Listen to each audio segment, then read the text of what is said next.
All right. Good morning, Hokie Nation. It is Tuesday, March 12th, the first day of the ACC tournament in DC, where the Virginia Tech Hokies are not playing on the first day. Quite to the surprise of, I think, a good percentage of the fan base, but Virginia Tech was able to get into that 8 seed and avoid this Tuesday first round game. So that was exciting. But we're going to start out with the girls, and then we'll move into the guys in the ACC tournament down in DC. But we'll start with the girls. So obviously went down to Greensboro as the number one overall seed, having won the ACC regular season for the first time in school history, which is a feat not to be overlooked or overshadowed. That's really, really impressive stuff from Coach Brooks. Um, winning the tournament last year, going to the Final Four in the NCAA tournament, and then building on that and winning the ACC regular season title in the best league in women's basketball. Super, super impressive stuff from this program that has continued. But obviously, the news of the week, it was talked about ad nauseum on the ACC network in the pregame coverage and the postgame coverage and the pregame coverage of other games was Liz Kitley and her health. Liz was ruled out for the ACC tournament. She didn't play against Miami. She did not play against Notre Dame. She was there. She looked to be in pretty good spirits on the bench. Looked like she had some sort of brace on probably, but she was there cheering on her teammates down in Greensboro. Super disappointed to not get to watch her play because she's just so great and so fun to watch. And as a basketball fan, you want to see the best players play. But with that being said, she did not play. Rose Michaud started in her place, but the large bulk of Liz's minutes were taken up by Claire Strack, the freshman, as we kind of all anticipated might be the case if Liz was unable to go. I thought Claire played really well overall. We'll get into each game, I guess, individually. Actually, I'll just jump in right now. So Rose Michaud starts along with Georgia, Matilda, Kayla, and Olivia Sumil against Miami, a Miami team that knocked off North Carolina in a late win for them the day before. I was kind of torn going into that who I wanted us to play. I didn't really think it mattered too much. I didn't really want to try to play North Carolina again and beat them for like the seventh straight time without Liz. That would have been tough. But Miami was able to hold on and beat Carolina in their first round game of the tournament. So Virginia Tech has Miami, who I think is a tournament team. I'd have to go look at the bracketology. But they finished the year 19-12 and 8-10 in conference. A pretty good Miami team, really athletic. I was a little bit worried about their size without Liz in there. And the Hokies were able to hold on and win a 55-47 game. I believe technically the line was 8.5, so Virginia Tech did not cover by half a point. It was kind of a tough one though throughout on both sides. Both teams shot the ball horribly. Virginia Tech shot 33% from the field and 19% from three. Miami shot 36% from the field and 7% from three. It was a pretty ugly game all around. 11 turnovers for the Hokies, 13 for Miami. I thought the Hokies did a really good job on the glass without Liz being able to win that battle, 38-37. I think that was huge. But overall, I mean, look, call it what it is. It was the Georgia Amore show for Virginia Tech offensively. I think she had 4 points in the first half, finished with 27 for the game. Just ridiculous second half performance to kind of will this team to that first round victory. And quite honestly, didn't get a whole lot of help. Rose Michaud had 2 points. Olivia Sumil had 3. Matilda Eck was 0 for the tournament. Something that I'm sure Virginia Tech staff is, working to get her right before the NCAA tournament because she did not make a shot from the field in Greensboro. Then Georgia had 27. Kayla King had 8. I thought she played a really good game defensively, as always, but then offensively, I thought Kayla was really good. 3 of 6 from the floor. Had a really huge late coast-to-coast layup to put the Hokies up 6 or 8, I believe. That was a huge play from Kayla King late in that game. And then Karis Baker hit a 3. Carly Wenzel had a layup late in the game. And then kind of the talk of the town was Claire Strack and her performance replacing Liz Kitley. She finished with 10 points and 5 rebounds and 2 blocks. So Claire Strack had a really good game as well. Only Hokie outside of Georgia in double figures was the freshman. Overall, that was a good win. I thought Virginia Tech really needed to get down to Greensboro, and if Liz wasn't going to play, find a way to get one. And then whatever happened in the the quarterfinals or semifinals, excuse me, I didn't think would bear too much weight in terms of NCAA seeding, but I did feel like if we lost that first game in the quarterfinals, the committee might really, really punish us, because then you'd be coming off of a Notre Dame loss, a Virginia loss, and then a first round loss.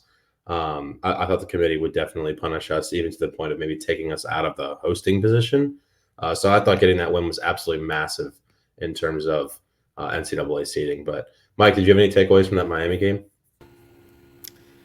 Yeah, I mean the big one, and I think you just kind of hit the nail on the head, was the tournament seeding piece. Because I agree with you. Like I think if Virginia Tech lost that game against Miami, there was a pretty decent chance Virginia Tech would end up on the 4 line. Not because Virginia Tech is not one of the 12 best teams, or I'm sorry, one of the 12 best teams in the field, but more because you look at the Kitley injury and you look at the impact obviously that it has on this team. It really showed up in the Notre Dame game, where if Virginia Tech gets in the wrong matchup, it's going to be really, really tough, right? It is the Georgia Amore show. I think everybody else is really just along for the ride, right? I think the role players become a lot less effective when Kitley's off the floor.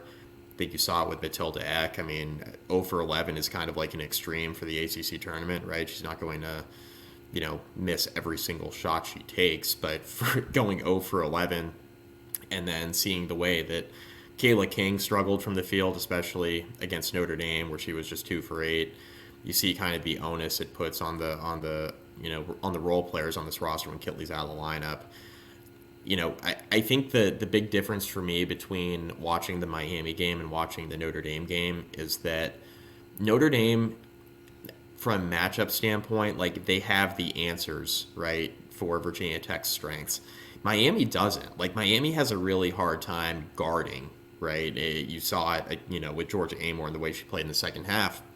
It wasn't that Amore played terrible in the first half; she just wasn't aggressive enough.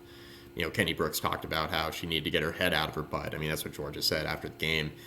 It was pretty clear, right? When Georgia decided that she was going to take the game over, that was it. Like Miami had no answers; they couldn't solve the test, right? Notre Dame can. Like Hannah Hidalgo is a really tough matchup for Georgia Amore, right?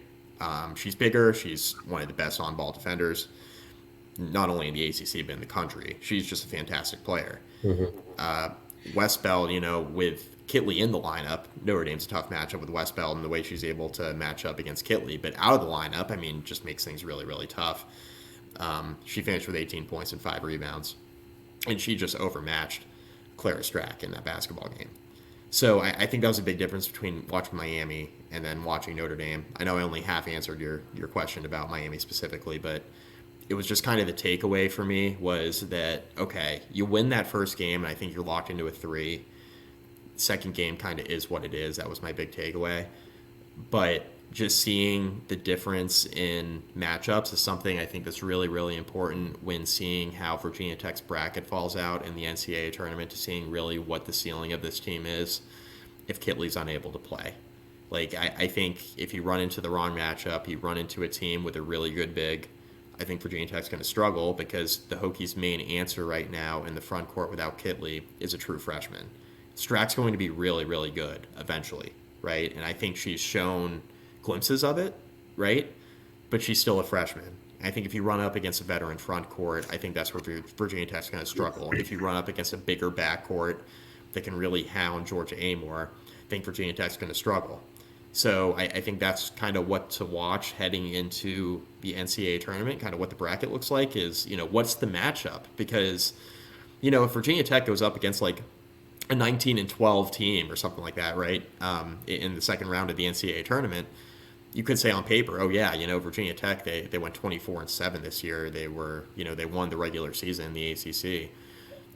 That was with Kitley, right? Now that you don't have her on the floor, I think Virginia Tech is going to be a trendy pick to get upset early in the tournament, especially if Kitley can't play. Yeah, so we can talk about the Notre Dame game a little bit. An 82-53 loss, where the first half was interesting. It kind of felt like we hung around, did a good job of hanging around in that first half. Notre Dame won the first quarter 15-12. Notre Dame won the second quarter 18-11. So it's a 9-point game at halftime. And then I think, if I had to guess, the Notre Dame coaching staff looked their team in the face and said, "You guys are all 2 years older than the majority of the girls you're playing against on the floor right now. Wake up.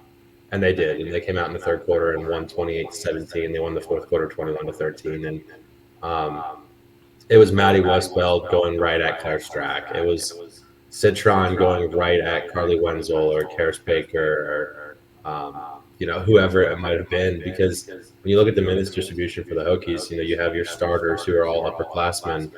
But Matilda Eck only played 11 minutes and Rose Misha only played 14.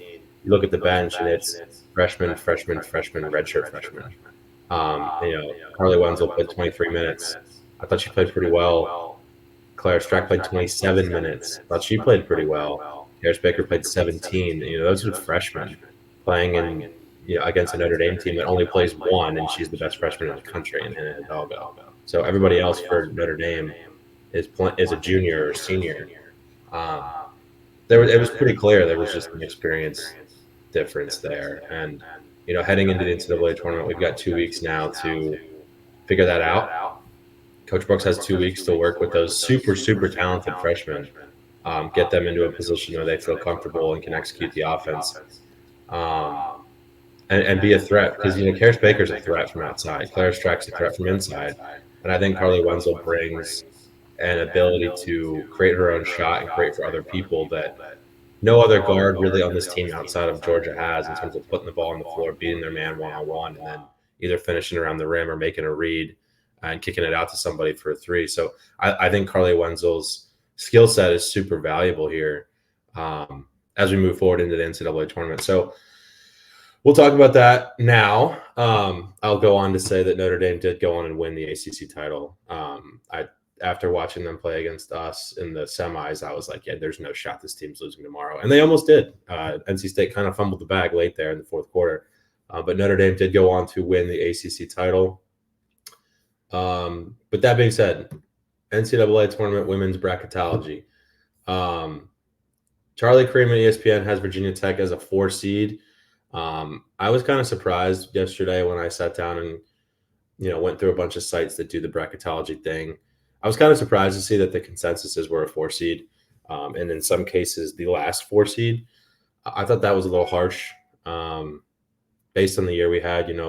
Being the number 1 overall team in the number 1 league in the country, to drop that far, based on a quarterfinal loss. Obviously, there was the UVA loss as well, but we all know that there was extenuating circumstances in that one.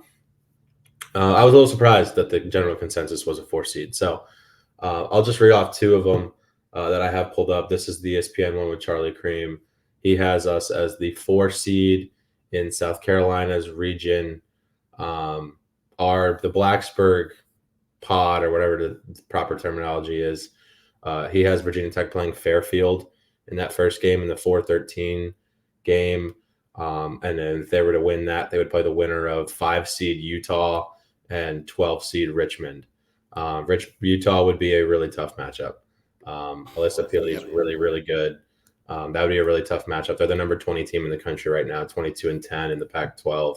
They finished 5th in that league, which is a really good league. But Alyssa Peely averages 20 points a game on 54% shooting. Utah's a good team, so that would be a really tough matchup. Obviously, again, I can't stress this enough. Virginia Tech has one of the best coaches in the country.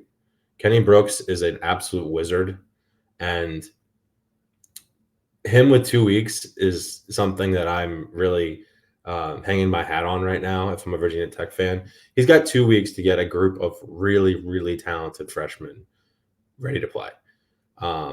Obviously, the starters, he's going to work with them. Get Matilda Eck right, get Kayla King right. I actually thought Rose Michaud played a really good game against Notre Dame. She missed a lot of layups, but they were good looks, and she was creating her own shot. And she's a physically imposing big.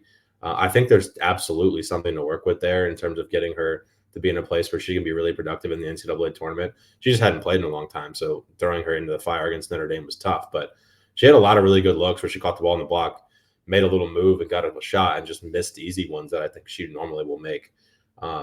People don't forget she averaged 14 and 8 at Minnesota, so very accomplished player in her own right. But giving Coach Brooks enough time to get this group ready to go, you can still run some of the stuff you ran for Liz, for Clara. It's obviously not going to be at the same level, but you can't completely abandon what you've run all year. But just give Coach Brooks a little bit of time to get this team going, and I think we could see Virginia Tech, look a lot better than they did against Notre Dame when they get to Blacksburg. The other region I have pulled up is this bracketology website from Her Hoop Stats. Again, 4 seed against, actually, funny enough, 4 seed against Fairfield. 4 seed in Iowa's region, where the winner, if we were to win our first game, we would play the winner of Colorado and Richmond. Colorado being another really good team. So the 4s and the 5s, they're all really good teams. Women's basketball is really good across the country. Colorado finished the year 22-9. Really good teams across the board. So it's going to be tough. I think, if Liz is unable to go and this team is able to get out of Blacksburg and get to the Sweet 16, wildly impressive. That would be really impressive, especially if you run into a Utah or a Colorado, whoever that might be. I can pull it back up, actually. And Mike, you can give your thoughts while I pull it back up. I think what you said about Virginia Tech ending up on the 4 line would be tough, right? I mean, I think realistically, I said this earlier, I think realistically, Virginia Tech is one of the 12 best teams in the country because Liz Kitley. I think they're one of the 10 best teams in the country with Liz Kitley. If they fall to the 4 line, right? If they fall as like the first or second 4 seed, is it the end of the world? No. Does it become a lot tougher to get out of Blacksburg? Yeah, it does, right? I mean, you mentioned the 2 Pac-12 teams that were in that bracket, those 2 bracketologies you just read off. Like Utah and Colorado are both really good teams. Utah in particular would be a horrible matchup, right? Horrible matchup for Virginia Tech. That would be tough. That would be really hard. It's really hard for me to envision Virginia Tech making it to the Sweet 16, making it to the second weekend of the tournament if they were to meet a team like Utah in the second round. Colorado's good. I think Virginia Tech matches up a little bit better with Colorado. But Utah is a really, really tough matchup, right, if that's kind of how it unfolds, which we have no idea, right? I mean, you can name the teams that are going to be in the field, but, matchups are a total crapshoot in these bracketologies, right? So we'll kind of see how that turns out. The one thing I do want to mention, and I think you made a really good point about Kenny Brooks getting the freshmen ready, I think he's going to get them as ready as he possibly can. I think the freshmen are going to get more reps in practice than they ordinarily would, especially Clara Strack, obviously, with the role she needs to play with Kitley out of the lineup. He's going to get them as ready as he can, right? Kenny Brooks is a really, really good coach, right? One of the best in college basketball. Virginia Tech's very, very lucky to have him. And I don't think I'm breaking any new ground here when I say that, like, he's built up a lot of really goodwill with the fan base, going to a Final Four and, the way he's developed Liz Kitley and Georgia Amore into 2 All-Americans. Like, we haven't seen that at Virginia Tech, right? A couple All-Americans on the same team, we just haven't seen it. He's been really, really good. He's built up enough goodwill where, if Virginia Tech exits in the first weekend without Liz Kitley, I don't think anybody is going to be surprised by that or hold it against Kenny Brooks, given the youth of the team behind the starting 5. With all that said, there's no replacement for experience, right? Especially in-game experience. He's going to get the freshmen as ready as he possibly can, right? Karis Baker, Carly Wenzel, Clara Strack, they'll be prepared, but there's no replacement for conference tournament experience, NCAA tournament experience. The lights are really, really bright. Having it be at home, I think, helps, right? It's going to feel like a home game for the first 2 rounds. That helps. But it's really, really hard to replicate that. You saw how, you saw the growth of Kayla King and Georgia Amore and Liz Kitley coming off that Florida Gulf Coast loss a few years ago. And you just saw the development and the jump, right, that they made coming out of that 12-5 loss a few years back into what they became, a Final Four team. And there's really no replacement for, like, being there under the lights, understanding how hard it is to win in a single elimination tournament when you're competing for a national championship, taking that experience and then parlaying it forward. And that's something that you just can't replicate. Like, as many reps as Brooks gives these freshmen in practice, like, you cannot replicate it. Will they be more comfortable in the offense? Absolutely. they'll be getting more reps with the ones in practice, that sort of thing. Like that will help. But as well coached as they are, and as well coached and well prepared as they're going to be, running into a 5 or a 6 seed in the second round is going to be really, really hard, depending on who they draw. So I think just having the right expectations. I know, Ed, you have the right expectations going into this, but I think like the fan base needs to understand that this is not going to be easy if Liz Kitley can't play. It's going to be really, really hard, which is disappointing. Just given the expectations for this team all year, it's going to be really it's going to be hard. Yeah, I think getting to the Sweet 16, especially if they end up on the 4 line, I think getting to the Sweet 16 would be a huge success.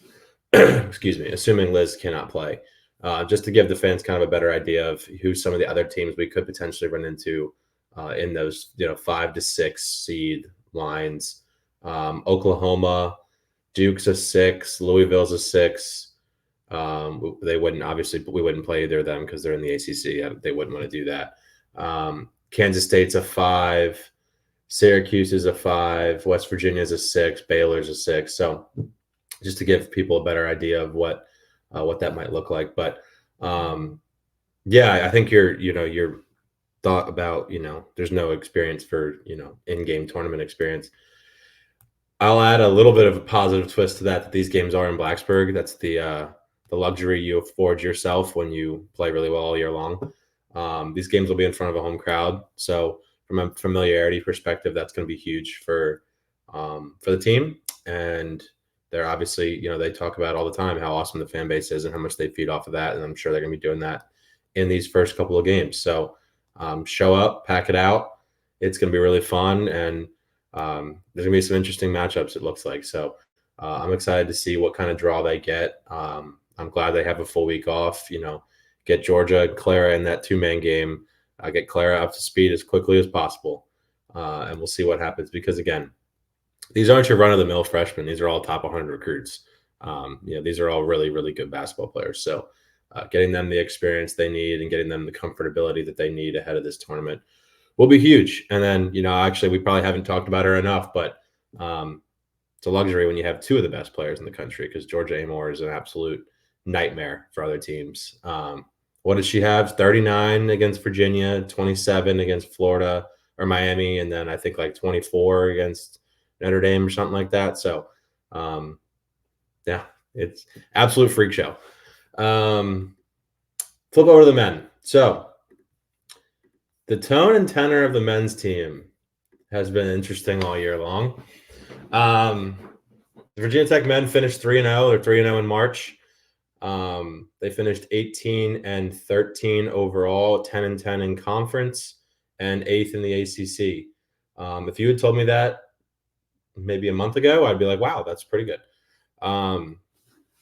Overall, man, I don't really have I've tweeted my thoughts and, I even threw a post up on the message boards with my thoughts. And, it's a really frustrating thing when you're 18-13, 10-10. You consider all the different variables of, you lose a probably projected top 3 player on your team 2 weeks to go before the season because he wants to go sit on his couch for the year. Then, one of your portal depth ads goes out really early and never really coming back, Makai Long. When you take all the factors into consideration and where we ended up, it's hard to be disappointed.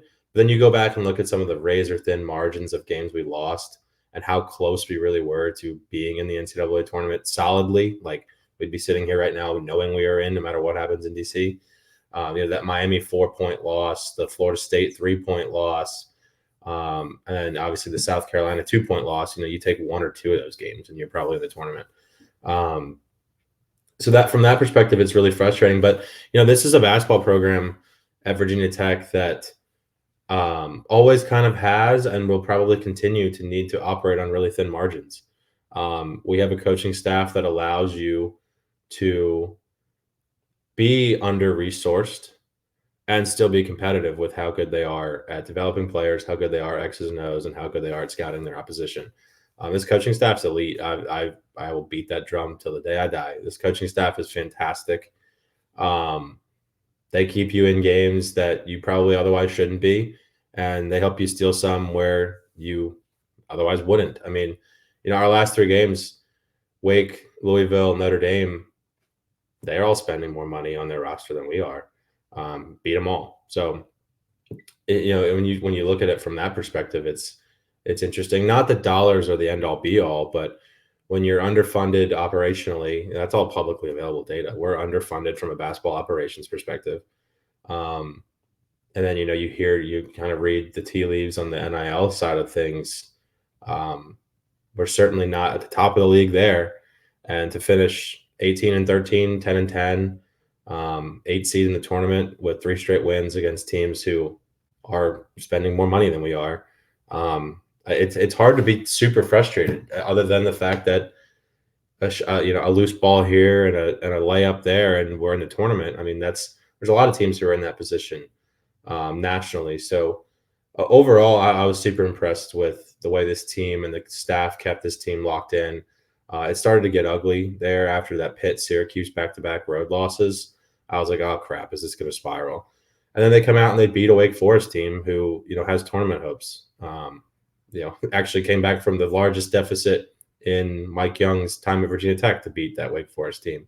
And you go on the road and you handle business against a horrible Louisville team. But going on the road has been tough for this team all year. 2 road wins now, I believe. So, and then you wrap things up, you bounce back and you beat a Notre Dame team who beat you early in the year. And now that's obviously another one that we wish we could have had back, that road Notre Dame game, because you win that one. Again, you're feeling good about yourself. But to come back, bounce back and beat them, to finish in the 8 seed from where we were, I mean, overall, I feel pretty good about it. So I'm not going to tell fans to not be disappointed that Virginia Tech couldn't beat Miami one of the 2 games they played, right? Like, Miami ended up being pretty bad. I'm not going to tell Virginia Tech fans to not be disappointed about going on the road and losing to Notre Dame the way they did, or, splitting with a Florida State team that's pretty mediocre. But with all that said, Ed, like, you're 1,000% right in terms of, like, Virginia Tech, I think, came as close to reasonable expectations as could be expected, with Rodney Rice leaving essentially 2 weeks before the season, leaving the program, with Mekhi Long being injured for basically the entirety of the last 2 months. Like, what were fans expecting, I guess? I mean, were they expecting this team to go like 24-7, or like what was the expectation coming into the year? I don't know. I mean, I think with Rodney Rice, I think realistically that's good for a couple wins, right? I think that you maybe pull out one of the Miami games, you beat Notre Dame in South Bend, or you beat Florida State on the road in Tallahassee. If you win 2 of those games I just mentioned, you're in the field. Like, you've won 20, you've avoided one of your quad 3 losses, you've added a quad 2 loss. You're in the field. And that's before even mentioning the South Carolina game, right? Yeah, a 2-point loss to South Carolina. That's before even mentioning that Virginia Tech could have beaten a team that's probably going to be a 4 or 5 seed in the NCAA tournament. One of the most impressive teams in the country, Lamont Paris, just won SEC Coach of the Year. That team was projected last in the SEC coming into the year. They were one of the best teams in the conference. So that's a 2-point neutral court loss. And before you even talk about that, we're discussing how Virginia Tech could have been in the field if they just took care of business against some of the mediocre teams in the ACC. But again, when you're razor thin, right, from an operating margin standpoint, right, operating budget being a little bit behind and being used to operate with using razor thin margins, I think is a point that you brought up that I think is really good. You're going to have some of those losses throughout the year. That's just the way it is. You're going to lose some of those 50-50 games, or games that maybe you think you should have won. That's just the way it's going to be with the program operating the way that it is. So I think 18 and 13, you're 500 in conference play. You're going into the ACC tournament where, look, like, is it an uphill battle to get into the NCAA tournament? Yeah. But you mentioned this before we hit record. I'll let you get more into it now. Like, Virginia Tech does have an opportunity, if they win a couple of games here, to be on the bubble and have an opportunity still to make it into the field somehow, which would be crazy. And it's an uphill battle because in the second round, even if you beat Florida State on Wednesday, like, you got to play North Carolina, a terrible matchup, a team that just won the regular season title. You got to play them Thursday, right? And they're with Baycott and the issues that RJ Davis presents, Harrison Ingram, like they're just a good team. Cormac Ryan just ended Duke's life on Saturday night. That was a preposterous shooting performance. They're a really, really tough matchup and a really, really good team. Could certainly make a Final Four win national championship. It's an uphill battle. So I think just 18-13, 10-10 conference play, a fine result with the hand that they were dealt. And this is a good coaching staff. For the people that want to fire Mike Young, like, who are you going to get? I guess my question is, who are you going to get that's better than Mike Young? He's won, 330, 340 games at this point in his career. Who are you going to get that's better? I understand the frustration because we're coming out of the Buzz Williams era, but like I said on the last podcast, and I'll beat this horse until I'm blue in the face, Ed, it is different now.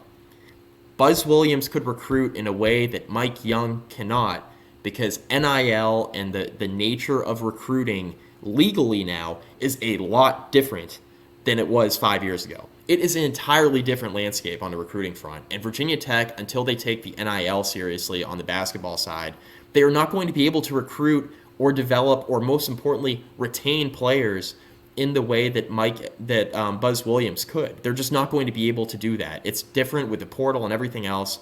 So just understand this program where it is right now and understand the challenges that are presented right on a year-by-year basis. And just know that this is going to be a tournament bubble team. It has historically always been a tournament bubble team or worse. That is what this program has been for 3 or 4 decades. Yeah. That's the way it is. So I think just having reasonable expectations on the men's side is really, really important. I think given the hand they were dealt, is 18-13 and 10-10 the result everybody wanted? No. Is it reasonable? Yeah. It's a reasonable outcome and a reasonable result, in my opinion. Yeah, I'm with you. I don't really have a lot to add to that, to be honest. I mean, I will add the my again, it's not hating on Buzz, but Virginia Tech is 18-13. Texas A&M is 18-13. They are currently the first team out in Lenardi's bracketology, and they would have to beat, according to Lenardi, they would have to beat Ole Miss in their first round matchup on Thursday. A team that they did just beat, but I'm not betting against Chris Beard. Also, while we're talking Lenardi, he has 3 categories on his above his overall bracket where he writes it in. There's a win and in, out without this win, and win here and then win again. Virginia Tech is in the win here and then win again. So he's saying we would be in consideration if we beat Florida State and then we're able to beat North Carolina in that game the next day. That would be on Thursday. So food for thought there. I know different people have different opinions about how much the conference tournaments matter when it comes to tournament seeding and teams getting in the tournament. There's different theories there. To be honest with you, I don't know that I don't think it's one or the other. I think it's extremely situational. I think all this is extremely situational.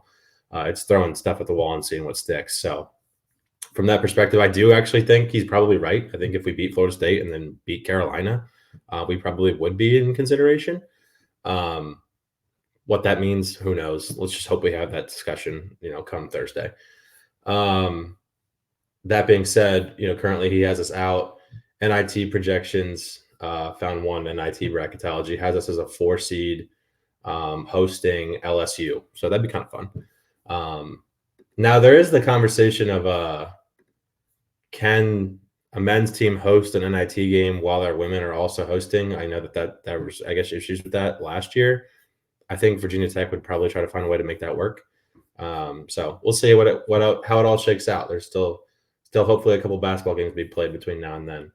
Kind of around the ACC, Lenardi's got Virginia as a win and in team. So he's got them in the field, but says they need to win one game to kind of solidify that standing. And then in terms of the rest of the ACC, out without a win. So if Wake loses their first game, he says they're out. Same for Pitt. And then he's got Syracuse in the same bucket as us, needing to win 2 games in the tournament to get themselves in. Other than that, obviously Duke and Carolina are in. I think it's kind of a travesty that Carolina is a 2 seed in most places. I guess it just speaks to how strong some of the ones in their Their resumes are Tennessee's fantastic, Purdue, UConn, Houston. Those are all really good teams. Can't really argue with any of them, but North Carolina is really good.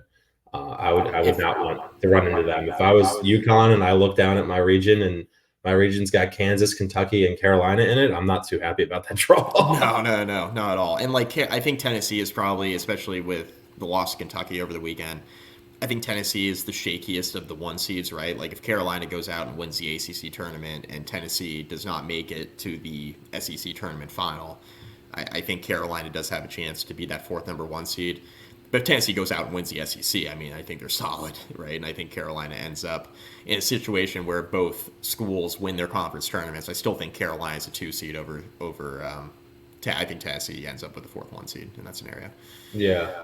And looking at them, this is obviously bracketology. This isn't real.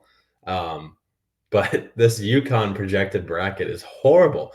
They've got to play. They'd have to play the winner of Boise State and Nebraska. They'd probably win that game. But then the 2 seed in that region would be Carolina. The 3 would be Kentucky. The 4 would be Kansas, and the 5 would be South Carolina. Good luck, UConn, if that's how this draw shakes out. My goodness, that's brutal. In a team that has, I mean, UConn's been really good all year, but in a team that's had some flaws relative to the team we saw a year ago, that would be not an easy path back to repeating. Last thought as I'm looking at this bracketology, he's got Virginia as a play-in game against Colorado, an 11 seed Virginia playing Colorado. If they win, they would play Wisconsin. So we'll see how it all shakes out. This week's going to be really fun. I believe I'm going to get this podcast out as quickly as I can, but let me pull up the ACC tournament schedule because there's games today starting at, here we go, 2 o'clock. So I'll get this out quickly. But Notre Dame and Georgia Tech play at 2. If you're in the DC area and you want to go, ESPN is telling me that tickets are as low as $2. So go on down there. That's literally cheaper than like 4 beers at Capital One Arena. Yeah, So literally like your coffee, your coffee this morning will cost you more than a ticket. Oh yeah, dude. Coffee down in the city, 7, 8, 9. So go down there and watch some basketball because you got Georgia Tech, Notre Dame at 2, Louisville, NC State at 4:30, and then Miami, Boston College at 7. And then obviously we head into tomorrow and Virginia Tech and Florida State tip things off at noon. We'll see how it goes. Cautiously optimistic against Florida State. We played them well down at their place and lost a close one that we wish we could have had back. Beat them at our place. So I think it's a pretty even matchup. Obviously, the 8-9 game, pretty even matchup. We'd love to get a win in DC and then have a chance to play Carolina. And, at that point, roll the dice. Chips fall where they may. We'll see what happens. We'll get back on here after the tournaments and talk through, how it all went and look ahead to the offseason and see what both programs need to do and replace and how things went. We'll get into all that later. But for now, there's still basketball to be played. So with that being said, go Hokies.